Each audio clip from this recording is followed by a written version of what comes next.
কেউ রমজানের 30টা রোজা রাখার পরে যদি শাওয়ালের 6টা রোজা রাখে, তো ওই হাদিস অনুযায়ী একে যদি 10 হয়, তাহলে পুরা বছর 360 দিন রোজা রাখলে যেই পরিমাণ নেকি, ওই পরিমাণ নেকি আল্লাহ তাআলা ওই বান্দার বান্দির আমল নামায় দান করে দিবে।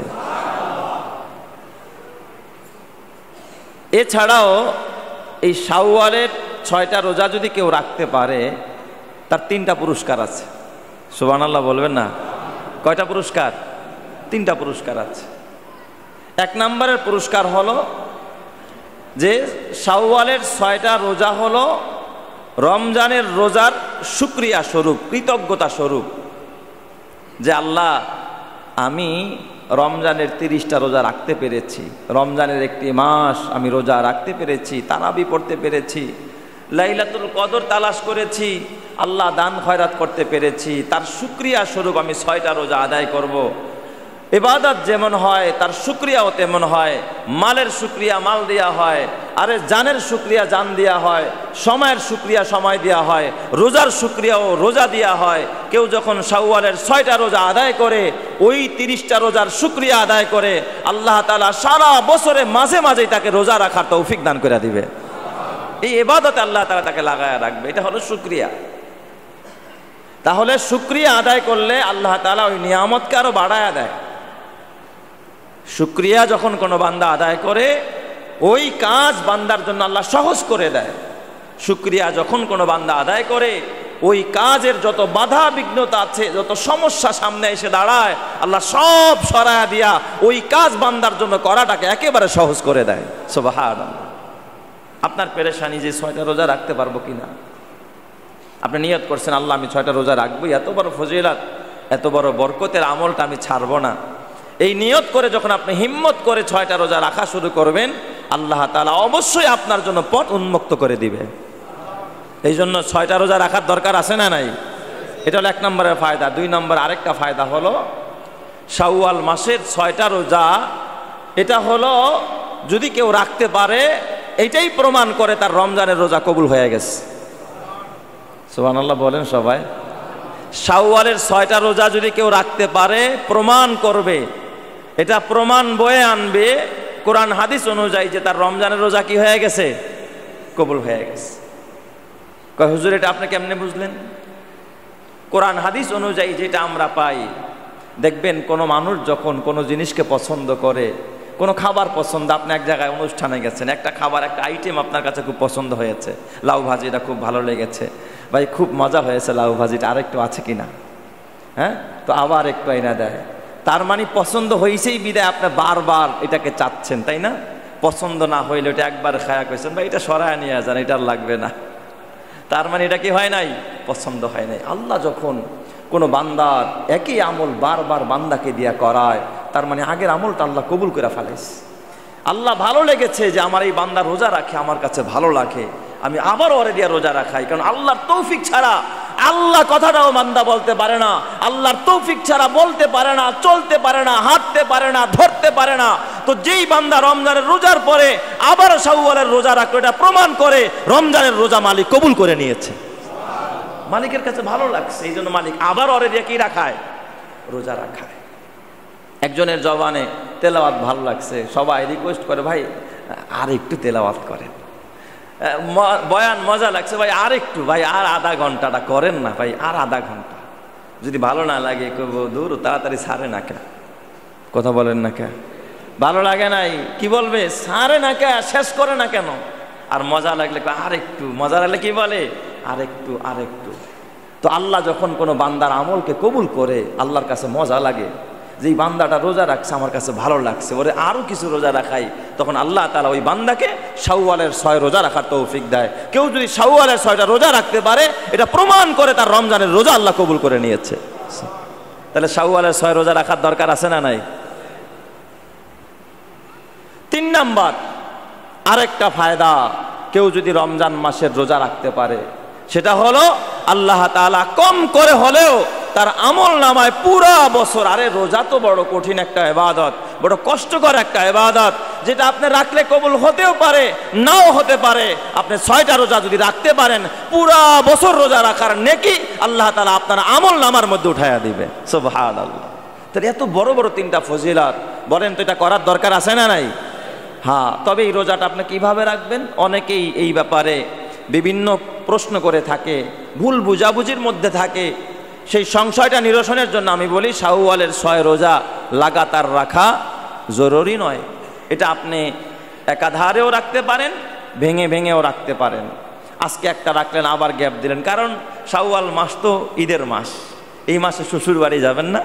আপনি যদি লাগাতার 6 দিন রোজা রাখেন ঈদের পরে, তাহলে শ্বশুর বাড়ি বেড়ায় মজা খাবেন কখন? আল্লাহ তো ইসলামকে এত কঠিন করে নাই, কি বলেন? হ্যাঁ, দোস্তের বাড়ি বেড়াতে যাবেন না, বন্ধুর বাড়ি যাবেন না, আপনি কেন ইসলামকে এত কঠিন বানিয়ে ফেলছেন? আপনি একটু গ্যাপ দেন, আজকে শ্বশুর বাড়ি যাবো, শাশুড়ির হাতে মুরগির রোস্ট খাবো, বাস আজকে রোজা রাখবো না। আজকে মিস করেন, সমস্যা নাই, কালকে রাখবো না, এই সপ্তাহ বেড়াবো ইনশাল্লাহ, পরের সপ্তাহে রোজা রাখবো। সুবহানাল্লাহ জোরে কোন সবাই। পুরা এই শাওয়ালের চাঁদের মধ্যে আপনি 6টা রোজা রাখলেই হয়। তবে এই ক্ষেত্রে আপনাদের জন্য একটা বড় সারপ্রাইজ আছে। সেটা হলো নবী আলাইহিস সালাম প্রত্যেক সপ্তাহে সোমবার এবং বৃহস্পতিবার রোজা রাখতেন। নবীজি কোন কোন দিন রোজা রাখতেন? সোমবার এবং বৃহস্পতিবার, এটা নবীর সুন্নাহ। কেউ যদি প্রত্যেক এই শাওয়াল মাসে নিয়ত করে, দেখেন 1-2, 1-এর ভিতরে 2, যে আমি শাওয়ালের 6টা রোজা সোমবার একটা রাখবো, বৃহস্পতিবার রাখবো, পরের সপ্তাহে সোমবার একটা রাখবো, বৃহস্পতিবার রাখবো, পরের সপ্তাহে সোমবার একটা রাখবো, বৃহস্পতিবার রাখবো, তাহলে ফায়দা হবে 2, সওয়াব পাবেন দ্বিগুণ। 1 নম্বর হলো শাওয়ালেরও 6 রোজা আদায় হয়ে গেল, পাশাপাশি সোমবার আর বৃহস্পতিবার রোজা রাখার যেই বরকত আর ফজিলত আপনার আমলনামা রবের কাছে পেশ করা হয়, ওই ফজিলত আপনি পেয়ে যাবেন। এই দিনের রোজা রাখার বরকত আল্লাহ তাআলা ডাবলভাবে আপনার আমলনামায় দান করে দিবে। তাহলে এটা আরো একটা সুন্দর হয় না, কি বলেন?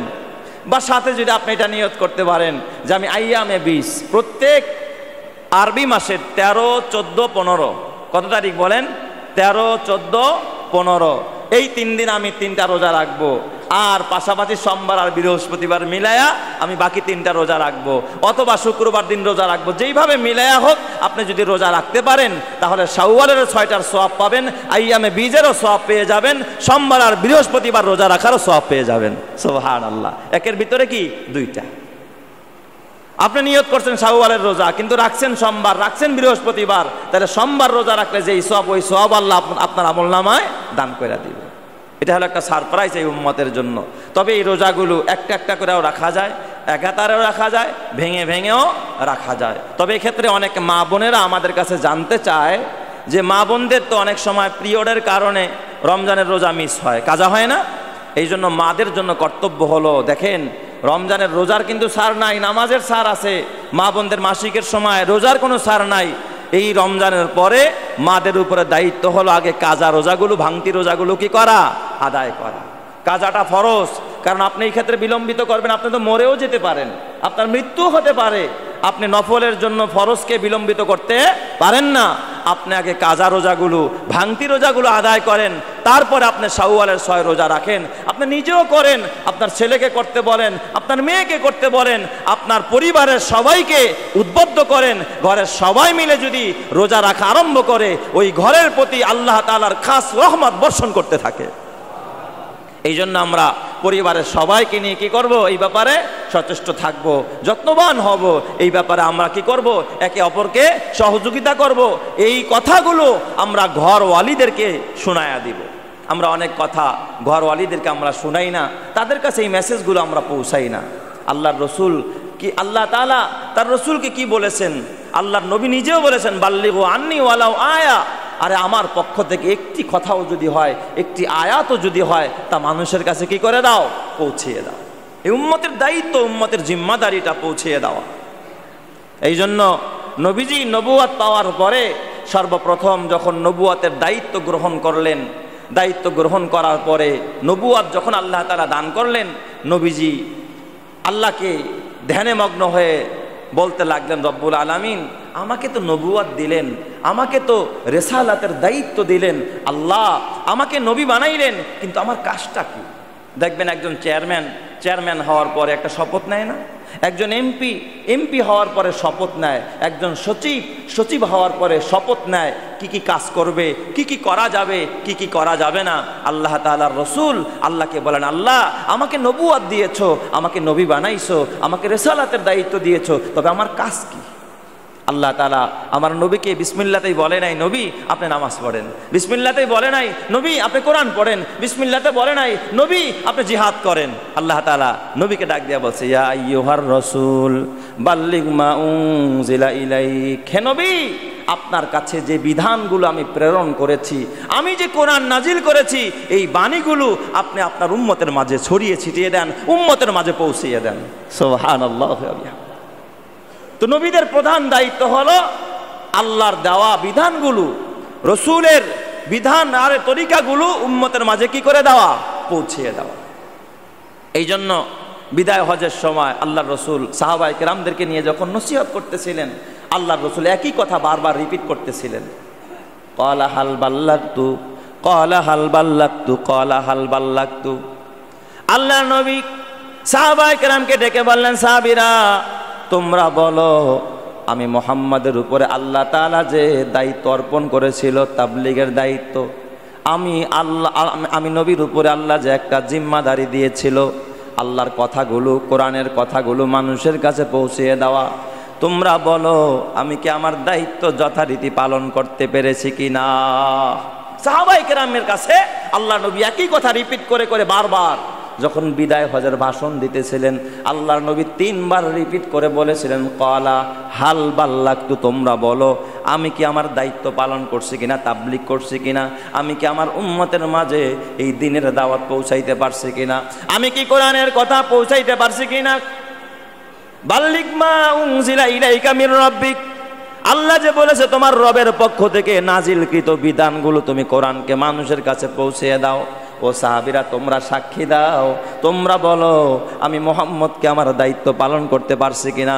সাহাবায়ে কেরাম এক বাক্যে বললেন, ক্বালু বালা ইয়া রাসূলুল্লাহ, আপনি অবশ্যই এই রিসালাতের দায়িত্ব উম্মতের মাঝে শতভাগ আপনি পৌঁছায়া দিয়েছেন, শতভাগ জিম্মাদারি আপনি পালন করেছেন। চিৎকার মেরে কন্না আল্লাহু আকবার। আমার নবী যেই দায়িত্ব নিয়ে এতটা শঙ্কিত ছিলেন, একই কথা 3 বার রিপিট করে করে আল্লাহর নবী সাহাবায়ে কেরামের জবান থেকে শুনতে চাইছেন। কেন শুনতে চেয়েছেন?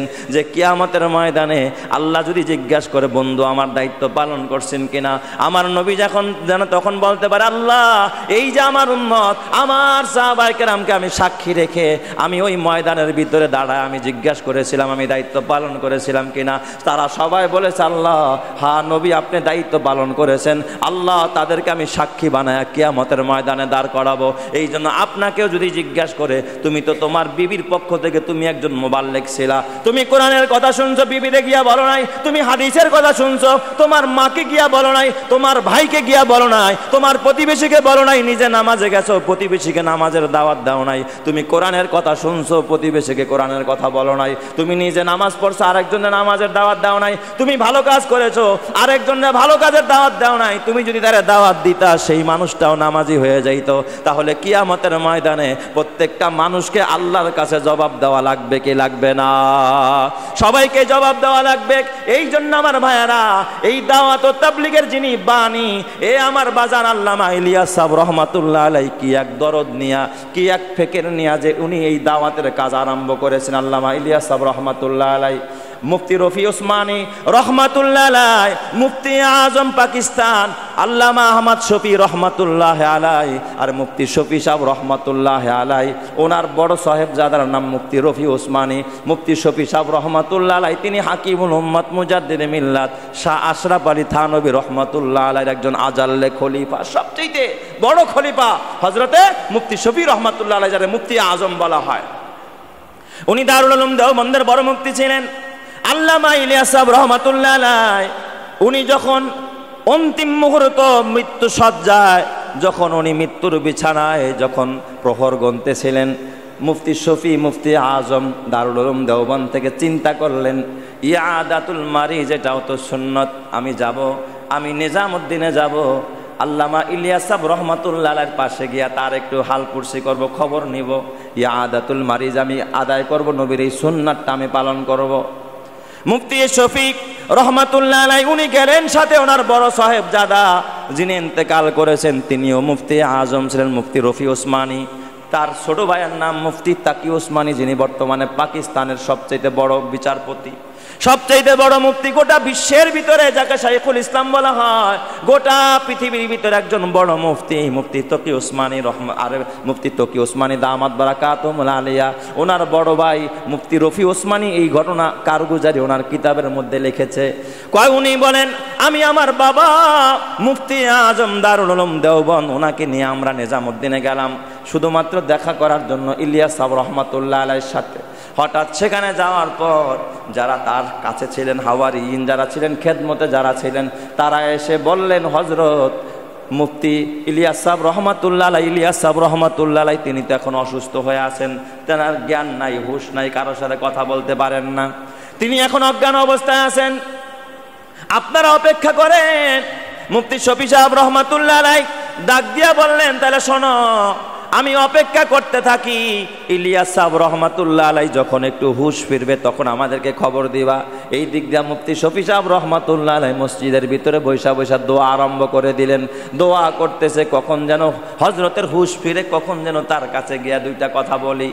কিছুক্ষণ পর হঠাৎ খাদেম আইসা বলতেছে, হযরত মুফতি সাহেব, হুজুর তো এখন কিছুটা হুঁশ আসছে, এখন তার স্বাভাবিক হালাত, এখন চোখ খুলে তাকিয়েছে, এখন তো কিছু কথা বলতে পারে। মুফতি শফি সাহেব রহমাতুল্লাহ আলাইহিকে তখন হযরতের কাছে নিয়ে গেলেন। হযরতের কাছে যখন নিয়ে গেলেন, খাদেম সাহেব বলতেছে, দারুল উলুম দেওবন্দে মুফতি আজম মুফতি শফি আয়া হায়। কয়, দারুল উলুম দেওবন্দ থেকে বড় মুফতি সাহেব মুফতি শফি সাহেব রহমাতুল্লাহ আলাইহি এখানে আগমন করেছে। এই কথা বলার পর হযরতে ইলিয়াস সাহেব রহমাতুল্লাহ আলাইহি বললেন, তাকে কাছে নিয়ে আস।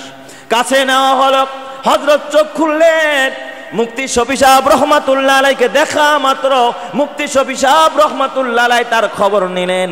খবর নেওয়ার পরে হালপুরসির পরে মুফতি আজম শফি সাহেব রহমাতুল্লাহ আলাইহিকে শুধুমাত্র ইলিয়াস সাহেব রহমাতুল্লাহ আলাইহি অন্তিম মুহূর্ত মৃত্যু সজ্জায়, মৃত্যুর বিছানায় তিনি একটা কথাই বলেছিলেন।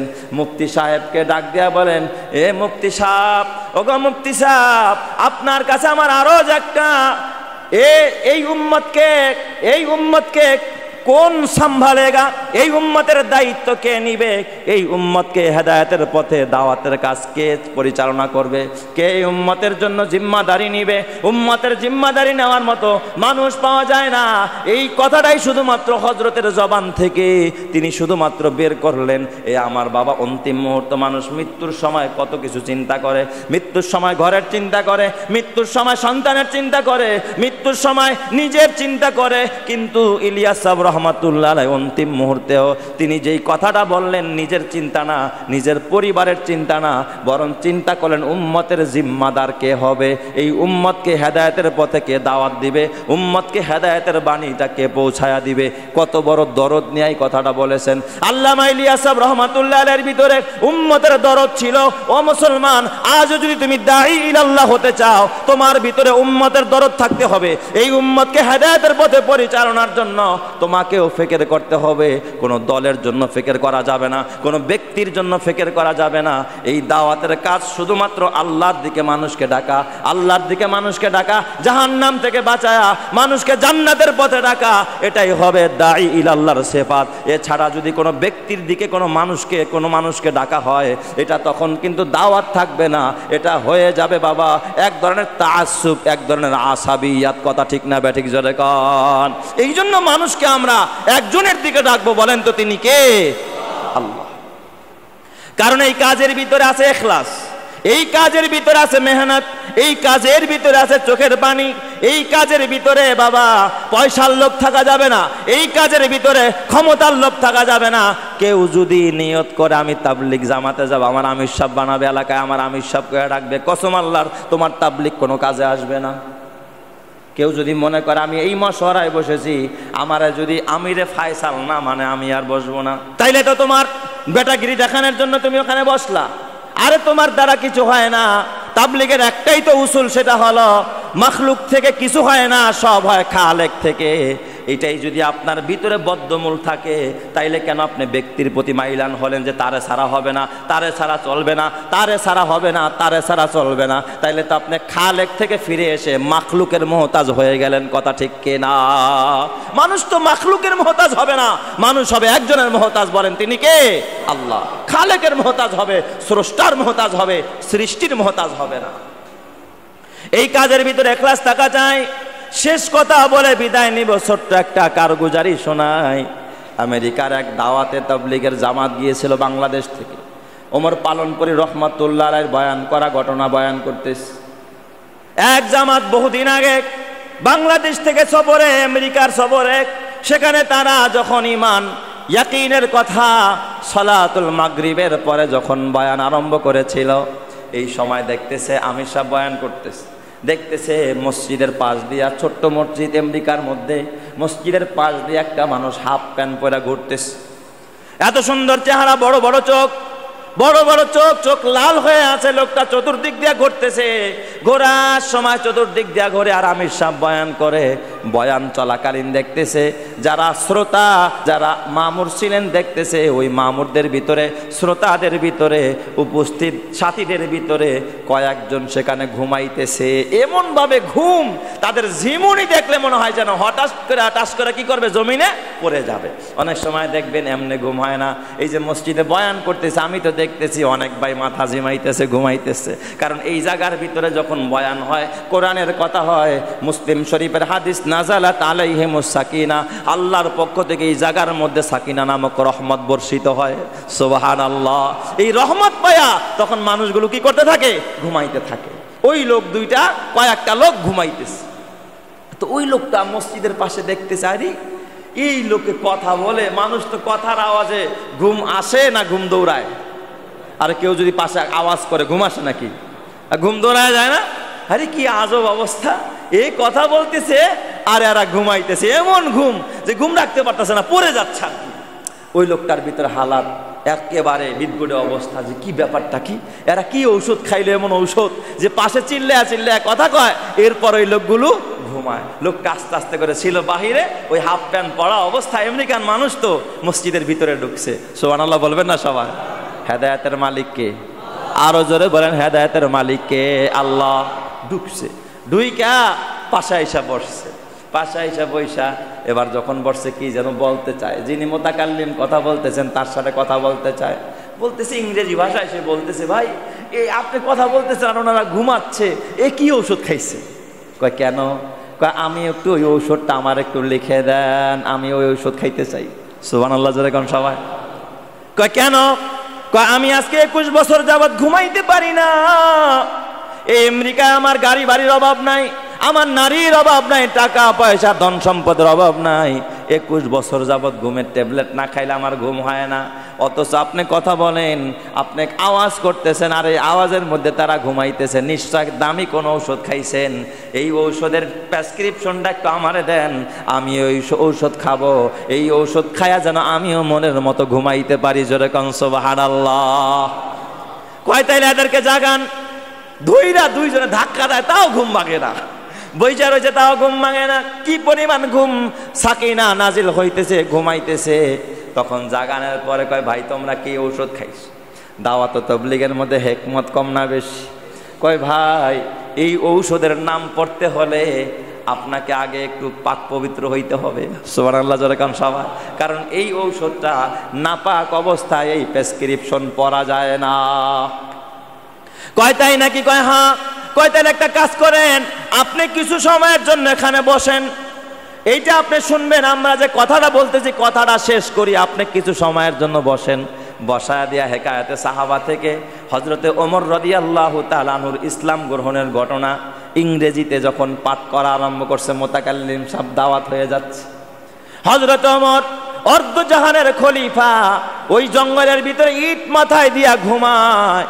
এই ইতিহাসগুলো যখন বয়ান করা আরম্ভ করছে, আল্লাহ তাআলা ওই অর্ধ উলঙ্গ মানুষটার ভিতরে আল্লাহ তাআলা যত কলুষিত ছিল, যত অন্যায় ছিল, যত খারাপ, যত আখলাক ছিল সব দূর কইরা তার দিলের ভিতরে আল্লাহ তাআলা হেদায়েতের নূর, ঈমানের নূর আল্লাহ তাআলা চমকায়া দিয়েছে। চিৎকার মেরে কোন সুবহানাল্লাহ।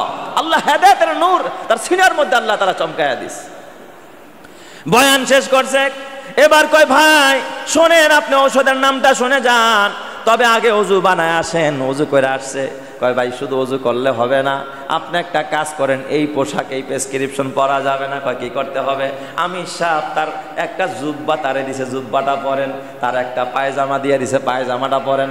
আমির সাহেব নিজের পাগড়িটা খুইলা তার মাথায় পড়ায়া দিছে। কয় এবার বসেন, যায় নামাজে বসায়া দিছে। এবার সাথীদেরকে ডাক দিয়া কয় সাথীরা তোমরা নামাজে দাঁড়ায়া যাও, 2 রাকাত নামাজ পড়ো। লোকটারে যায় নামাজে বসায় আমির সাহেব 2 রাকাত নামাজ পড়া মালিকের কাছে হাত তুলা মালিককে ডাক দিয়া আল্লাহ, বাহ্যিক পবিত্রতা অর্জন করার জিম্মাদারি আমার ছিল, আমি ওযু করায় আনছি। আল্লাহ লেবাস পরিবর্তন করার জিম্মাদারি আমার ছিল, সেটা আমি করাইছি, কিন্তু ভিতরটারে পবিত্র বানানোর জিম্মাদারি আমার না, এটা তো মালিক তোমার, এই কাজটা তুমি করায় দাও। ওই আমির সাহেব যখন মসজিদের ভিতরে লোকটারে পাশে বসায়া যখন মোনাজাতে কান্নায় ভেঙে পড়েছে, আল্লাহ তাআলার কাছে বান্দা চাইতে দেরি, আরশের মালিক দিতে 1 সেকেন্ড দেরি করে না। কথা ঠিক কিনা?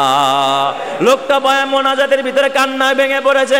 মোনাজাত শেষ কইরা কয় তাড়াতাড়ি আমার ঔষধটা দেন, আমার ঘুম হইলেই চলে, অন্য কিছু আমার দরকার নাই। কয় ভাই ঔষধটা হলো আপনি জবান থেকে পড়েন লা ইলাহা ইল্লাল্লাহু মুহাম্মাদুর রাসূলুল্লাহ। আপনি এই কালিমা পড়েন, এই কালিমা পড়েন, আল্লাহ ছাড়া কেউ কিছু করতে পারে না, কেউ কিছু দিতে পারে না।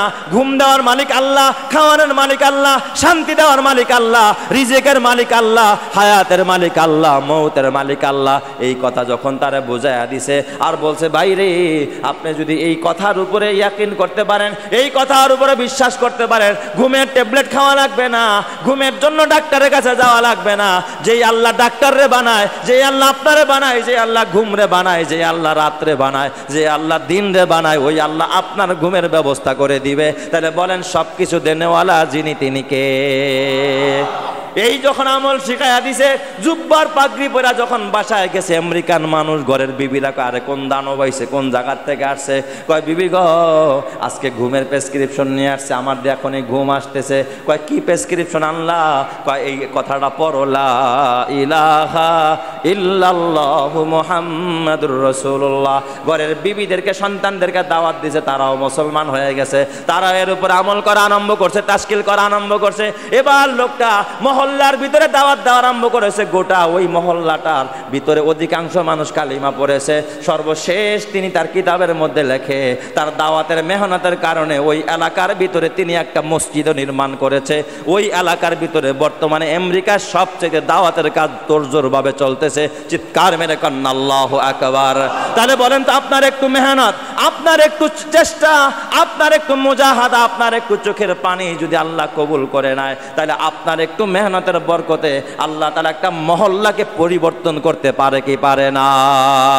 এই জন্য আমাদের চেষ্টা করা দরকার। ইনশাআল্লাহ আমরা এই শাওয়ালে এই চেষ্টা করব, নিজে আমল করব, আরেকজনকে আমলের উপর উঠানের ফিকির করব, নিজেও নামাজে যাব, আরেক ভাইকেও নামাজের দাওয়াত দিব, নিজেও ভালো কাজ করব, আরেক ভাইকে ভালো কাজের দাওয়াত দিব, নিজেও আমল করব, তাহাজ্জুদ পড়ব, আরেক ভাইকে তাহাজ্জুদের দাওয়াত দিব, নিজেও গুনাহ ছাড়বো, আরেকজনকে গুনাহ ছাড়ার জন্য নির্দেশ দিব, আদেশ করব, নিজেও দাওয়াতি কাজ করব, নিজেও আল্লাহর রাস্তায় বের হব, আরেকজনকে আল্লাহর রাস্তায় বের হওয়ার মেহনত করব। রাজি আছি তো আমরা সবাই ইনশাআল্লাহ? আল্লাহ আমাদের সবাইকে কবুল করুক। সবাই বলি আমিন। ওয়া আখিরি দাওয়ানা আনিল হামদুলিল্লাহি রাব্বিল আলামিন।